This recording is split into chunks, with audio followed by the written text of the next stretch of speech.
Working. Oh, it's the kind of thing you have to hold up close.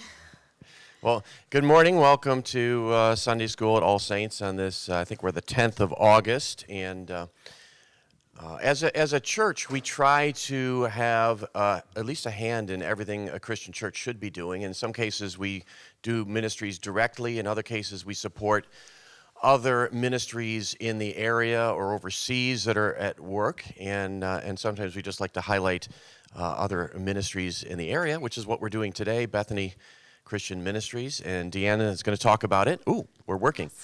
And I just learned that Jerry Brand used to be the director of marketing for Bethany Christian Ministries, so we got a local connection here.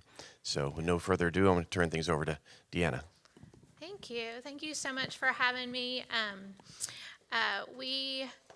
If you don't know, which I'm going to assume that you don't know, Jerry knows most of everything that we do, but I'm going to assume that you don't know because that helps us to all know where we're going and where we're talking about. But we are we're a Christian service organization.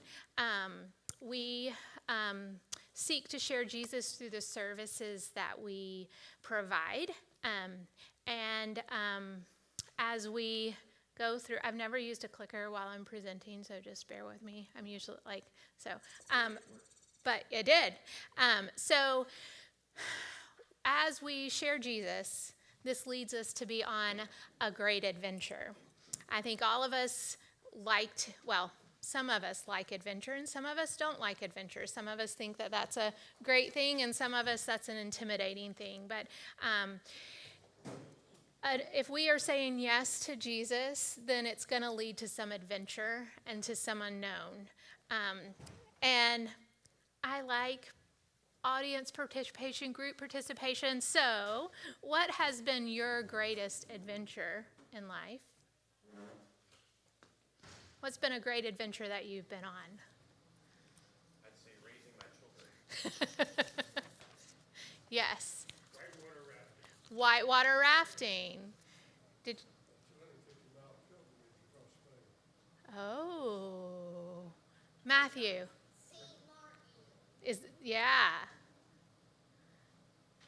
I love snorkeling. Would be one of my great adventures.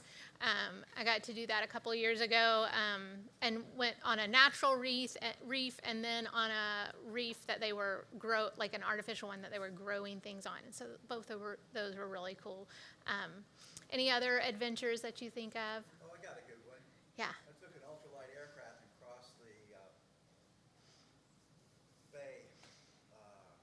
Can't think of the bay's name. I'm having a senior moment.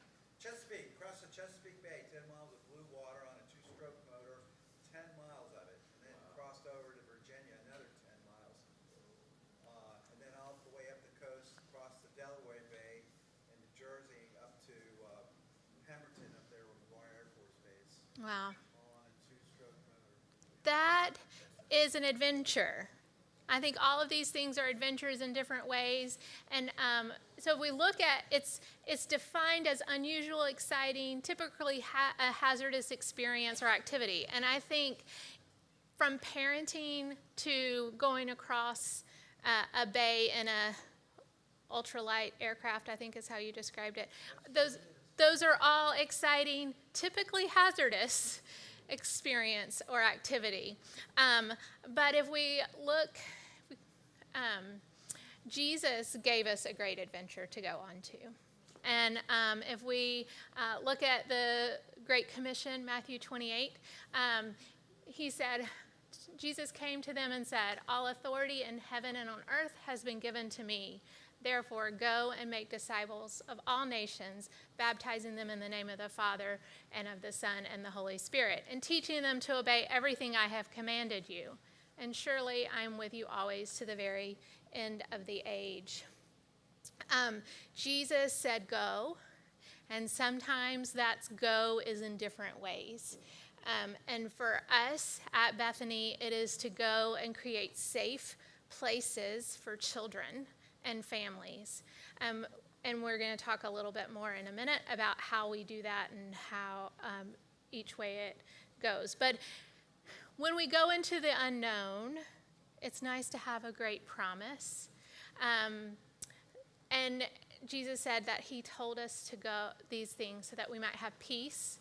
And in this world, we might have trouble, but take heart, he has overcome the world. So sometimes when you're hearing sad, sad stories of kids and families broken, you can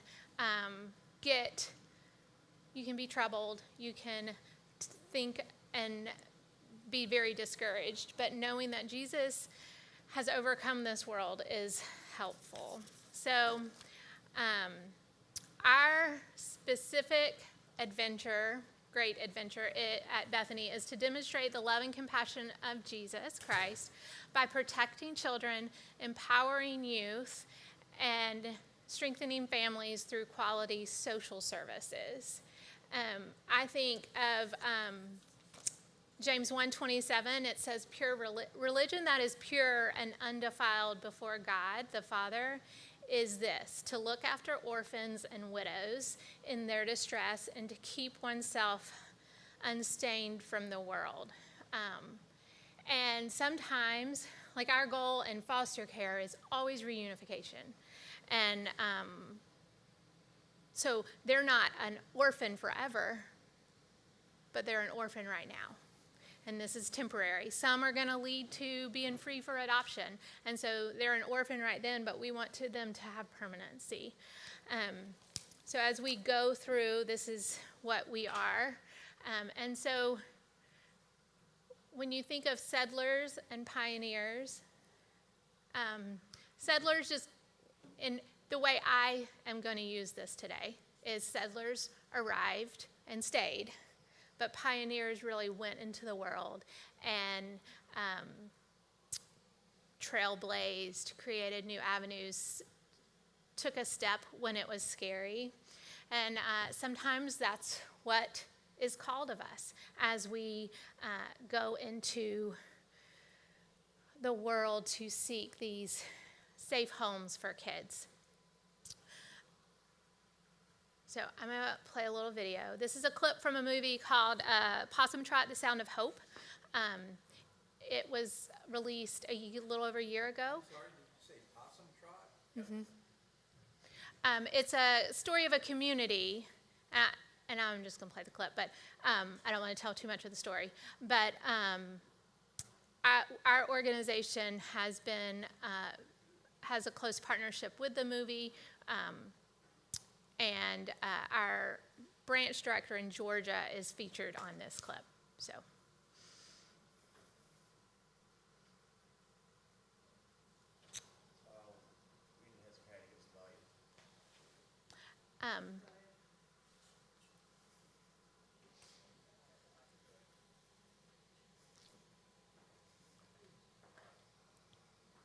but I'll keep going because I don't want to. We'll come back. It's a pretty powerful clip. But together we can change family. We can change the world through family. So there's why Bethany? There's many organizations who provide similar services. We're going to focus this morning on foster care and foster care adoption. But we're going to hopefully share a clip about our founding story that kind of shares why we came to being. And we'll go back and see the clip in a minute. There we go. Maybe. Throughout Jesus' ministry, he'd often return to Bethany, a little town outside of Jerusalem on the edge of the Judean desert. Bethany was where he found hospitality, refuge, and welcome. He made friends there, received respite, wept, and restored the dead to life. In Bethany, Jesus found a haven from the world, a home away from home. Hundreds of years later, in 1944, Marguerite Bonema and Mary DeBoer sought to extend that same hospitality and love to children who were hurting. What began as a mission to give one child a home soon became a growing ministry. They called it Bethany. In this broken world, God is our refuge. and he calls his followers to be his hands and feet, offering refuge to one another. With hearts full of compassion and hands ready to serve, Mary and Marguerite echoed Jesus' love by providing refuge to those who needed it most. And now, more than 80 years later, their legacy continues. Bethany is strengthening families, finding families for children who need them, and supporting refugees and immigrants starting a new life in the U.S. We're serving those who seek home, refuge, and family, the same comforts Jesus received in that little town long ago. Through our work together, the welcome and hospitality of Bethany echoes on, changing the world through compassion, love, and family.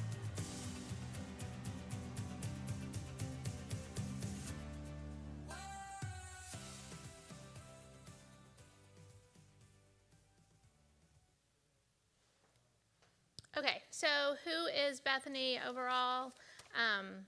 I like that story because it kind of tells you where we came from, and it still filters into where we're going. So we are a Christ-centered organization. We sometimes our way of sharing Jesus is through the services we give, and so we want to draw people through to Christ through those services. And I'm not going to go through all of these, but we do, you can see these stats. We do offer in Georgia foster care adoption, and short-term immigrant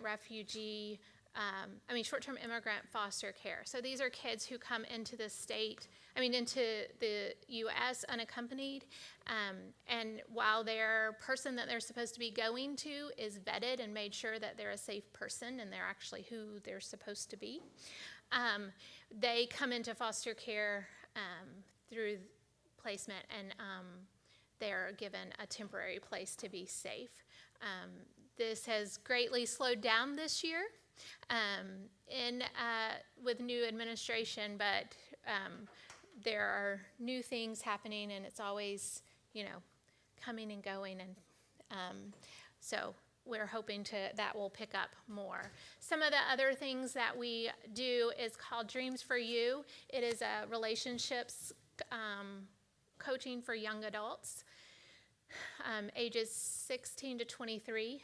We do parent coaching and adopts counseling. So if you know of someone who has adopted, whether through us or not, it is grant funded, so it doesn't have it's totally free, but they can come and have counseling and supportive services and coaching to help navigate some of the challenges that may show up days, months, years down the road after adopting. Wendy's Wonderful Kids is a partnership through the Dave Thomas Foundation, where we have caseworkers who are looking specifically to find homes for and families for kids that are deemed harder to place. And then Renewed Hope is a program. It's a newer program in Georgia. It's based out of LaGrange, but it's for pregnant and unwed mothers. And then I think I went over the other ones. So for foster care, we are the kids that come into care. It's male and female.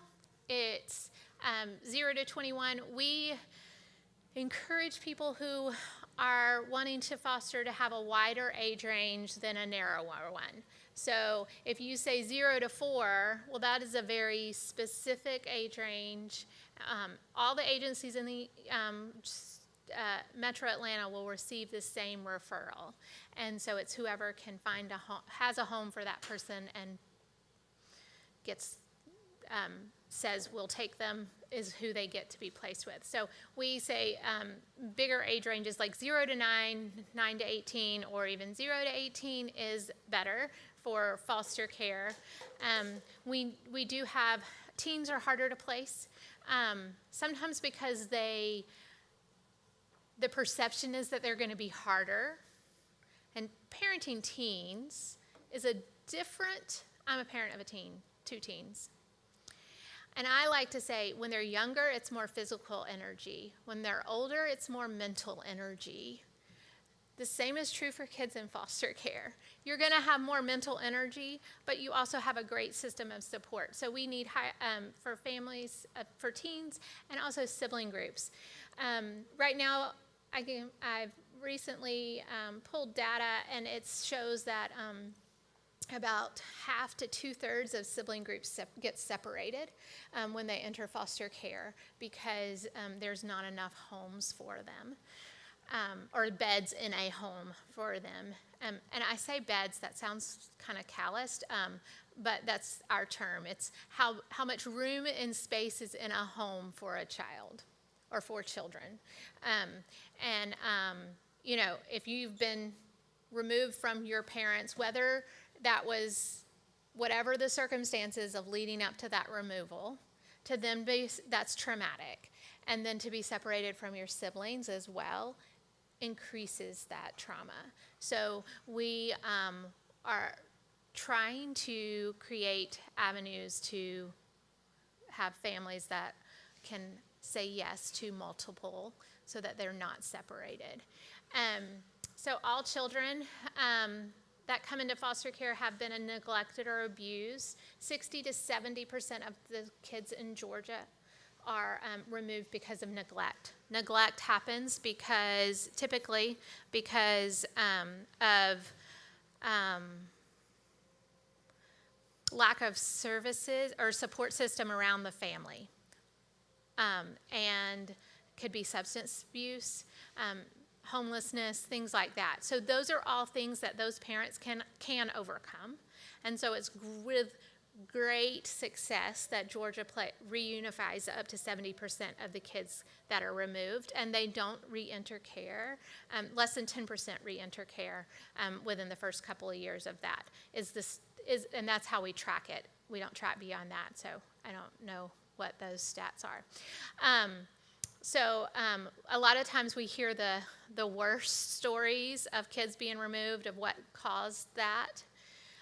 Those are a very small percentage of kids who are removed, and obviously, if it would not be safe for them to go back home, we're not going to advocate for them to go back home, and then they go through the processes, and their parental rights are terminated, and then they're available for adoption.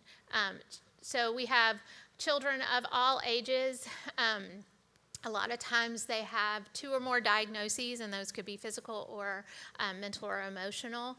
A lot of times kids, it's just the trauma showing up, and neglect alters the development of children, and so sometimes you have problems or struggles with those that leads to the challenges that the kids may struggle with. And then also there's a lot of children who identify as LGBTQ plus that are sent out of their homes because of that identification or that struggle. And so they are needed a safe place for that. And then,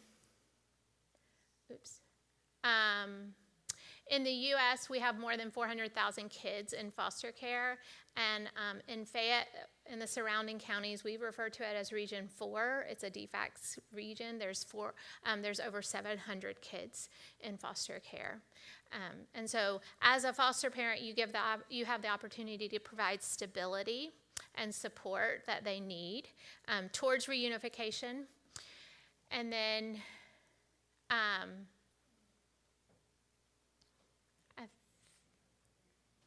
I went over most of these already.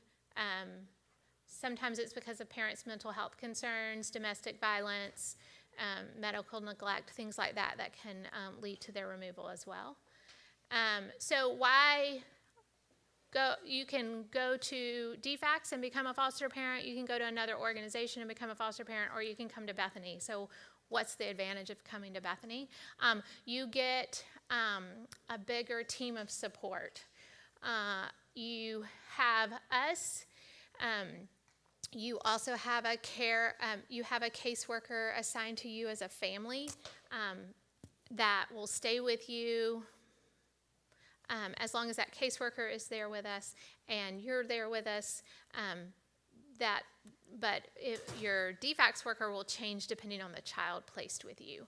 So that can change. But also, our caseworkers have a maximum of 15 to 20 kids on their caseload. DFACS can have 30 to 50 kids on their caseload.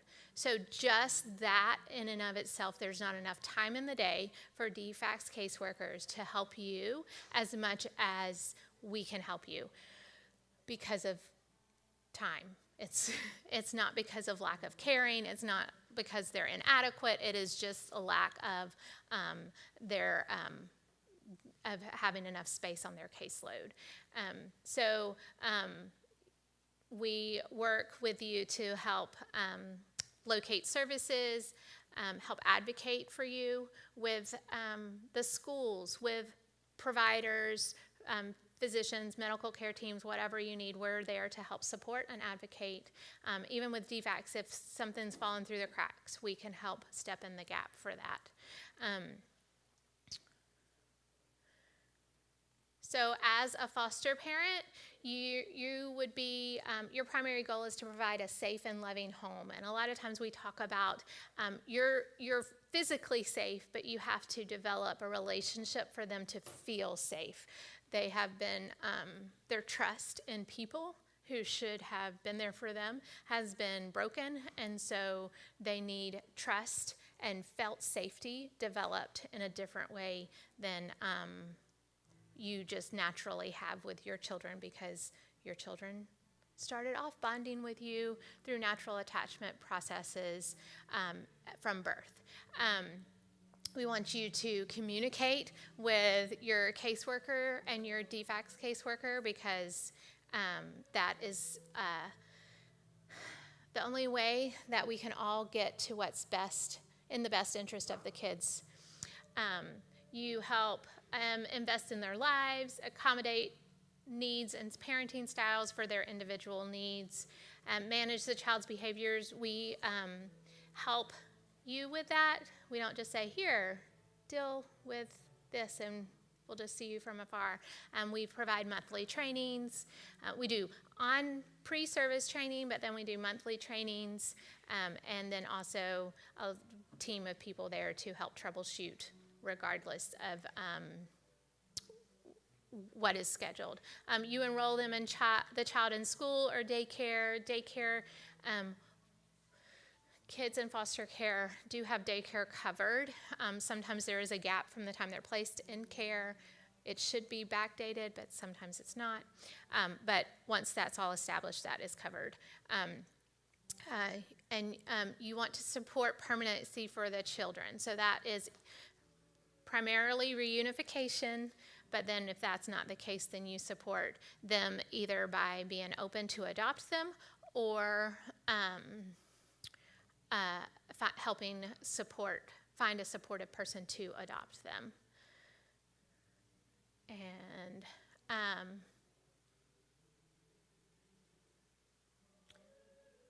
I sometimes don't go in the order of the slides because I talk.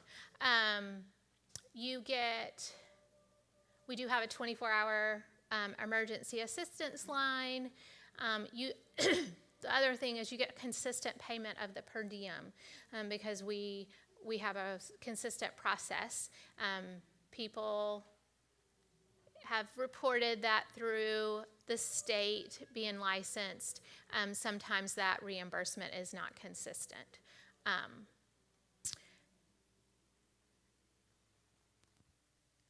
So who can be a foster parent? You have to be 21 years of age and at least 10 years older than the child in your care.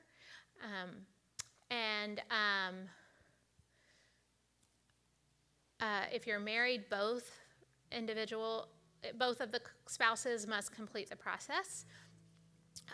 You can be single, legally married, or legally divorced, financially stable, and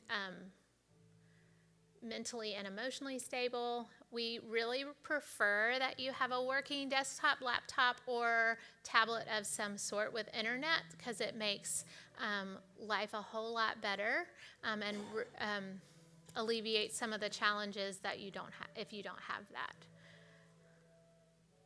So we're going to watch this story. This is one of Bethany's families and her journey of being a foster parent.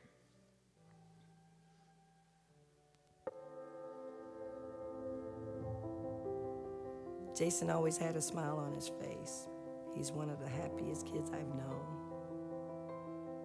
I guess everybody fell asleep, even the driver. Hit that tree at 65 miles an hour.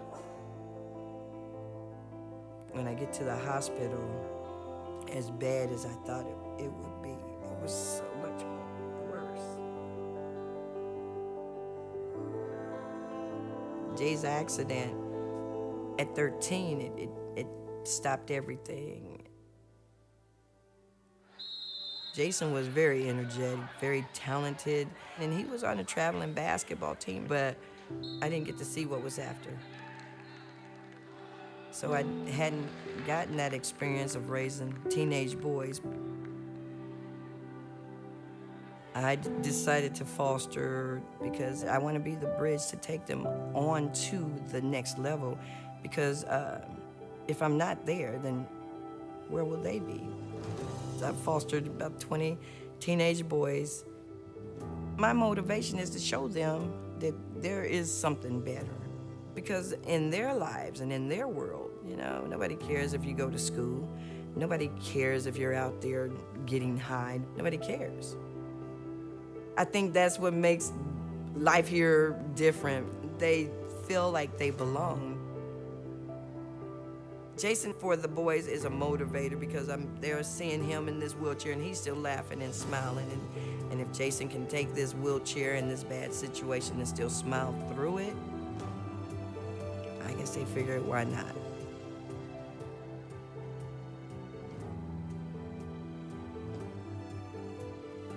In life, it's not where you start, you know, it's pretty much where you end. I don't want them to be left out, you know. Everybody deserves a family. Everybody deserves that, and they deserve to have somebody that, if I fall, can I hold your hand just to pull me up a little bit. So I want to be that. Everybody deserves a family, and I'm going to give them one if they come in my home.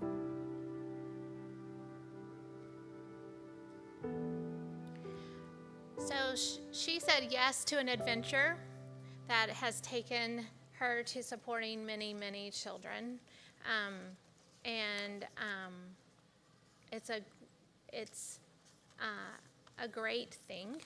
I have here the process. I'm going to highlight the process to becoming a foster parent. I'm not going to go through all of this, but you attend a typically we have virtual orientations twice a month. We can do them in person as well, but that is the first step to becoming a foster parent. And then you complete preliminary paperwork, and you attend a 30-hour pre-service training course. This is offered typically twice a week, 6 to 9 p.m. Virtually. I am in the process of training 20 families right now, and it's a very rewarding experience. You learn a whole lot through that process. Then there's more paperwork and more forms to fill out. You have a safe home assessment done, and this process is the same process regardless of if you go through us, another agency, or the state. The SAFE process, it's an acronym for a structured interview process and assessment process. Then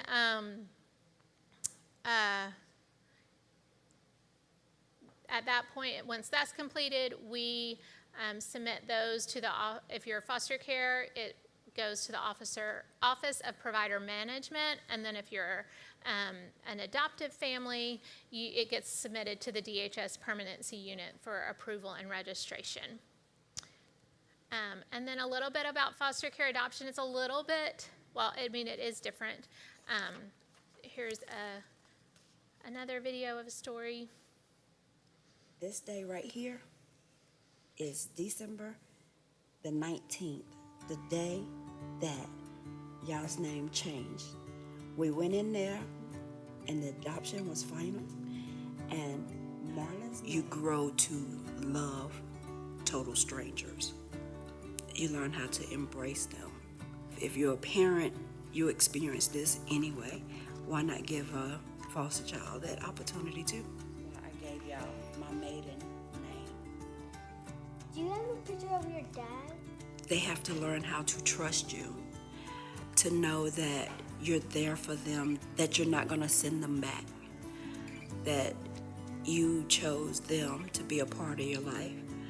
When they gain that forever home is a different experience, just to see the growth in the children after they know that they are loved and that they have a family, and to watch them go from being afraid of what their next move is going to be to seeing that light shine on them.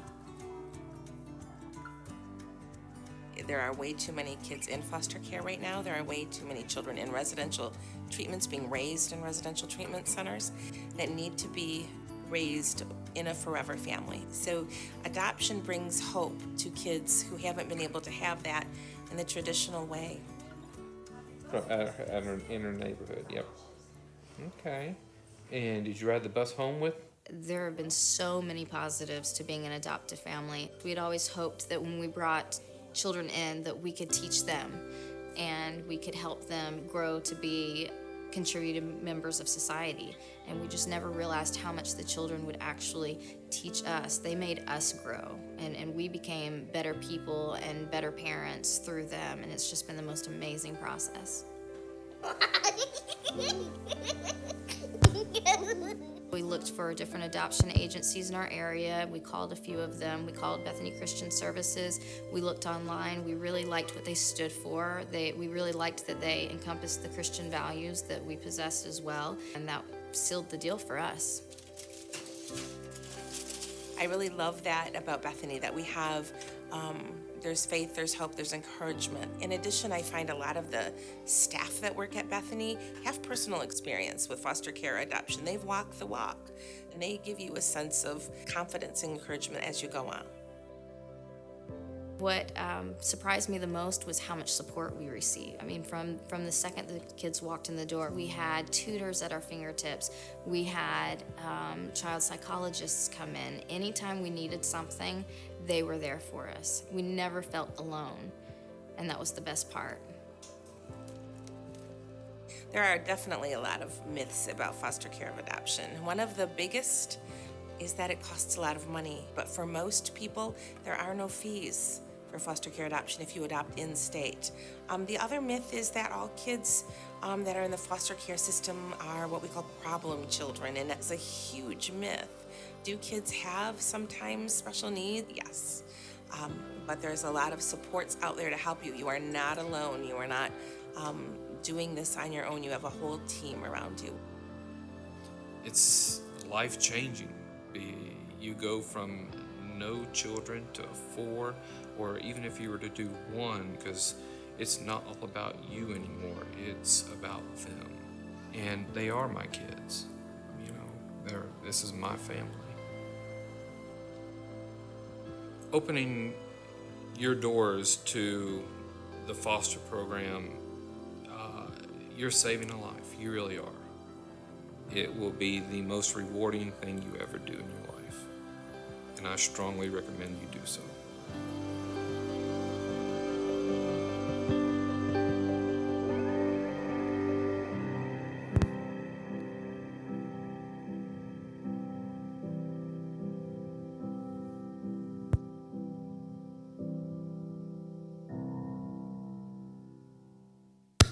So with foster care adoption in the state of Georgia, there's 4 agencies that can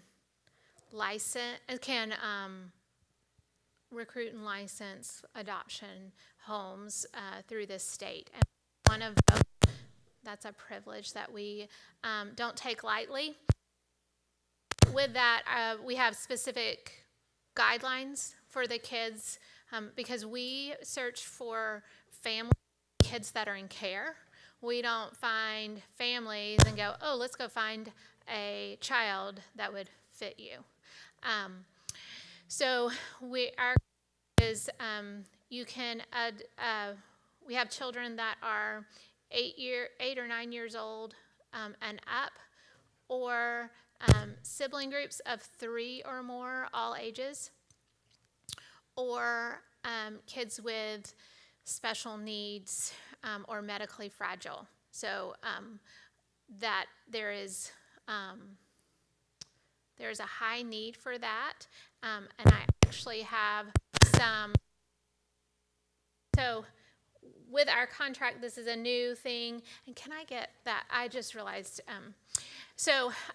These are children that are available for adoption right now, and the state has given us permission to share about them, and so I'm going to read to you a little bit about some of the children. These are not all of the children available for adoption. There are much more, but these are some of the kids that you could say yes to. So Anaya was born in 2010. She's a sweet and loving African-American girl who enjoys science and computer games. She enjoys playing outside and searching for rocks. She enjoys playing board games, and her favorite is Candyland. She also enjoys watching Frozen and listening to country music. At school, she enjoys music class and is passing all of her classes. She needs a loving adoptive family who will give her the attention, support, encouragement, structure, and nurturing environment she needs to continue to thrive and reach her goal. Her family will also need to support her desire to maintain a relationship with her sisters who have been planned for separately. So other siblings have an adoptive home and she does not. So maintaining that connection is important. Destiny was born in 2012. She loves dancing, watching shows with dancing in them, and looks forward to becoming a professional dancer when she grows up. She is a great helper and can be very humorous at times. She enjoys watching modeling shows, doing arts and crafts, listening to R&B, and playing Connect 4. At school, Destiny enjoys reading and spending time with friends. She also needs a loving adoptive family who will give her the attention, support, encouragement, structure, and nurturing environment. She also has a sister who has been planned for separately and wants to maintain that relationship. Ivan says he's going to be a CIA agent. He was born in 2011. He's articulate, curious, energetic, humorous, capable, communicative, and courageous. He spends time with other people, swimming and playing Monopoly, video games, football, and soccer. He loves listening to pop music and watching Titans, Godzilla movies, and football games. His favorite teams are the Georgia Bulldogs and the Kansas City Chiefs. At school, where history is his favorite subject, and he gets along well with the other kids. He enjoys learning new things. He looks forward to continuing to learn in college when he is older. He also has a brother who has been planned for separately. And then there's Cody and Megan. Cody is a bold and outspoken Caucasian male born in 2009. He enjoys basketball and football while cheering for the Detroit Lions and the Lakers. Cody likes to listen to soul and R&B music. In the future, he would like to attend college and become a teacher. Megan was born in 2013. She enjoys specials and recess at school, mostly but is also interested in cheerleading. Specials are those art, PE, music, counseling, media center. Those are what those are. She likes to watch Bluey and SpongeBob and ride her scooter in her spare time. So they are a sibling group.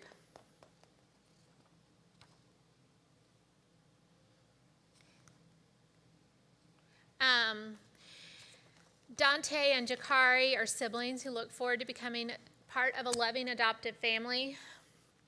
Future NBA player Dante was born in 2014. He's sweet, quiet, and competitive. He enjoys all things basketball.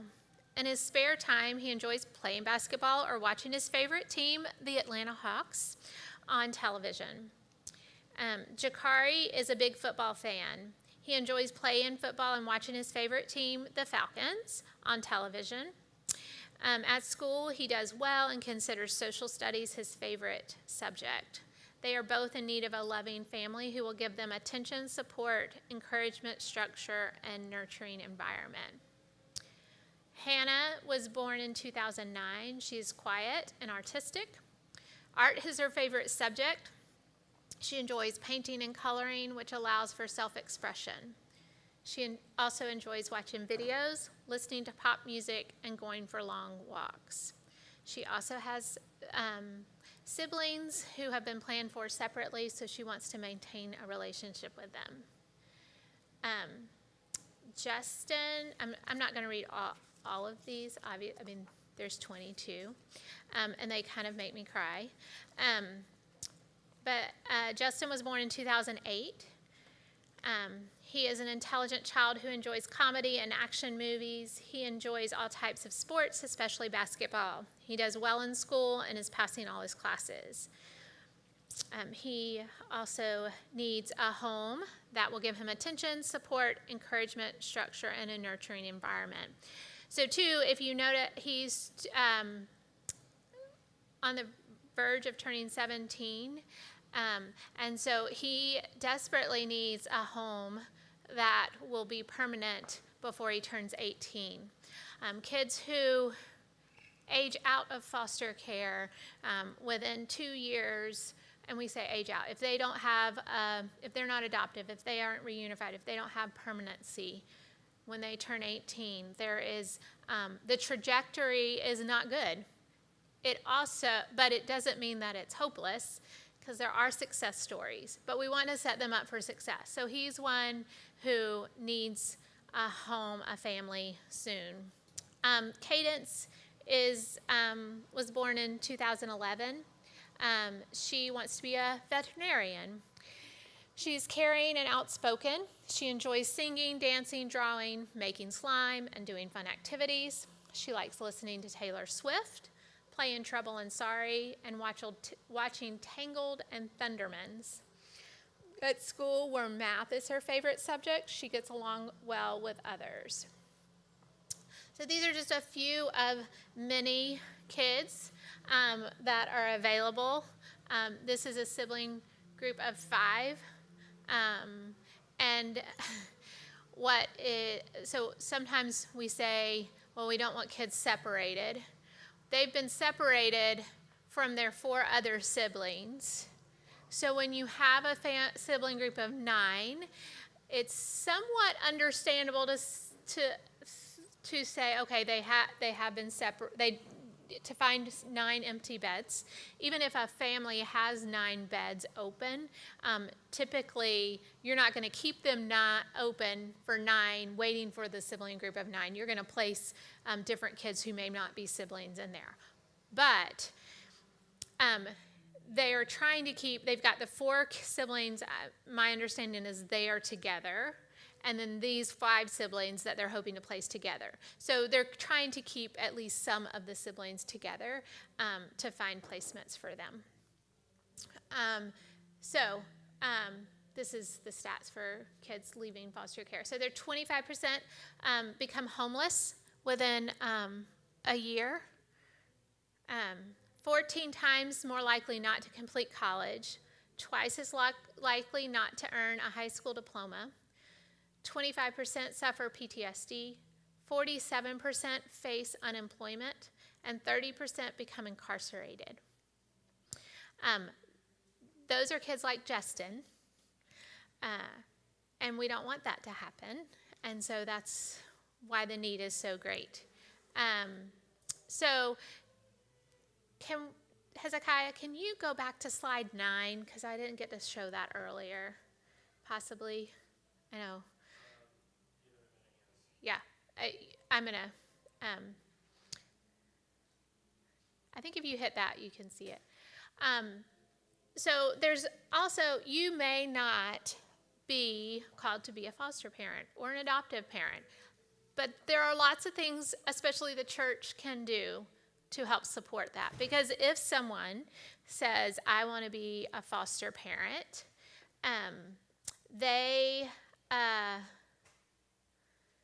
they need a lot of support. They need an environment around them. So there's things that you can do, like care teams. I'm part of a care team at my church for a family, and we take meals once a week to just help them have relief. We provide Christmas gifts, and not just for the kids in care, but like, hey, let's do a family basket with games for the family. Let's provide restaurant gift cards. Let's can we somehow provide some stuff for date nights for the parents, because we want them to have good support services around them. And there's also a couple of things that we're in the process of launching. So one other organization has decided that they want to support the 20 families, Bethany families that are around them geographically. They're in Tucker. And they're going to do Christmas gifts. Maybe not a whole Christmas, but they are going to do Christmas gifts for 20 kids. And so people can sponsor those 20 kids. We're also doing, because kids who have experienced trauma are easily dysregulated, and what that means is sometimes their brain is in such a way that they're going to overreact in a protective way to minor things, and in a way to help them learn about regulation and get out of this cycle of overreaction. It's a survival technique, and people who you don't have to have some huge, horrible, traumatic thing happen to you to have this response. We all do it in different ways. It's protective, but we need to get out of that once we're safe. So we are working to, one of those techniques is having a calm down kit.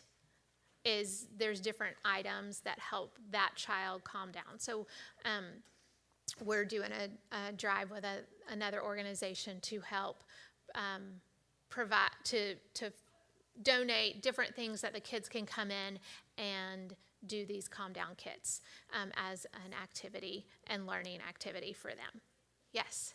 Just a general question. So Yeah. my wife and I are empty nesters, so theoretically we could foster. But I wonder if you talk a little bit about what you need to be prepared for. Because you can sit in a Sunday school like this and get excited and think like, yeah, this would be fun. But the reality is you have to have, I think, a pretty significant commitment and fortitude to power through the difficulties. Could you talk about that a little bit? Yes. So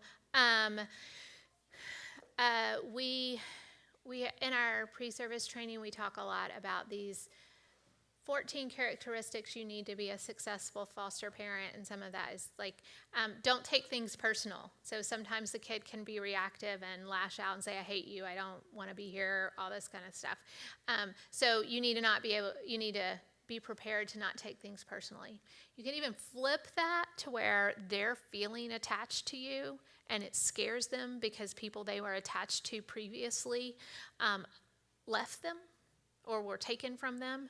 And so it's actually maybe a compliment that they're scared of their attachment. They're scared of the warm feelings, so they're going to lash out hatefully to you. It's not always the case, but yeah, so you can be the brunt of their anger. A lot of kids don't know, they might say, I'm angry or I'm mad, but really they're sad. So they've experienced this loss and they don't know how to, they haven't been attended to as kids should be attended to. And so with that, you learn what feelings are. You learn how to identify what feelings are. And some of these kids don't know that. So you have to partner with them and pair with them to do that. So there's a lot. So I say all kids in foster care need to be taken to counseling, and you should participate in that process with them so that you learn the techniques and the tools that are appropriate for them alongside the counselor. Patience is key. You're going to have to shift how you partner and how you parent, because your kids, I alluded to this earlier, your kids, they were birthed into your home. You established trust. And I could geek out on the training of how you develop trust and attachment and all that, but I won't. I'll save y'all from that today. But so you didn't have to constantly, like you could say, hey, go clean your room, and they would might do it, yeah, okay. But kids who haven't learned that, they don't even know necessarily what cleaning their room looks like. So you're going to have, because that hasn't been modeled, because they've been left to their own devices and a lot of times. And I don't mean that in an evil way, just like they weren't monitored. I mean, if a parent is on drugs and high, are they able to teach them, or more times than not, more of the time than not, how can they teach them those things? And most likely they're on drugs because they're in pain, and so it's a bad strategy, but then they're perpetuating that bad strategy with their kids. So that is something to be expected. So it's a slow transition, gradual thing to welcome them into your home. So yes, I'm trying to thecondense 30 hours of preparation training into 5 minutes. But there's a thing, I saw a training video that said, well, think about all they're getting when they come into foster care. Like, yes, they're getting a safe home. They're getting their food. They will always have a food. They will always have a safe place to sleep. But the need for them to need, what caused them to need that security is they're not focused on what is it that they're getting. They just lost the parents that they ever knew. Some kids are taken, not even just from home, they're taken from school, so they never even got home to go home to get anything, to say goodbye. We talk about ambiguous loss. Like, you think of the grieving process. Your pastor, you walk with people through that grieving process. We all see people grieve. Well, kids in foster care are grieving, but they're grieving something that may come back. They may see twice a month. They may never see again. It's this ambiguous loss of not knowing. And so I'm not saying all this to scare you. I mean, there's great joys in it, but this is the realistic realities of foster care. It's hard, but it's also very rewarding. And I have a blended family. My boys, I have two boys, they're 13 and 16. Their dad and I are no longer married, and we have different rules in our households and different structure and all these things. And a lot of what the back and the forth, the different rules, I would prefer dad over this or that. There are various similarities to fostering in a small way. So sometimes that helps as an analogy, and I'm saying that because I hear foster parents, I'm like, oh, that I can relate on that realm with that because of being very frustrated with their desire to not have structure at dad's at our home. Yes. Oh, sorry.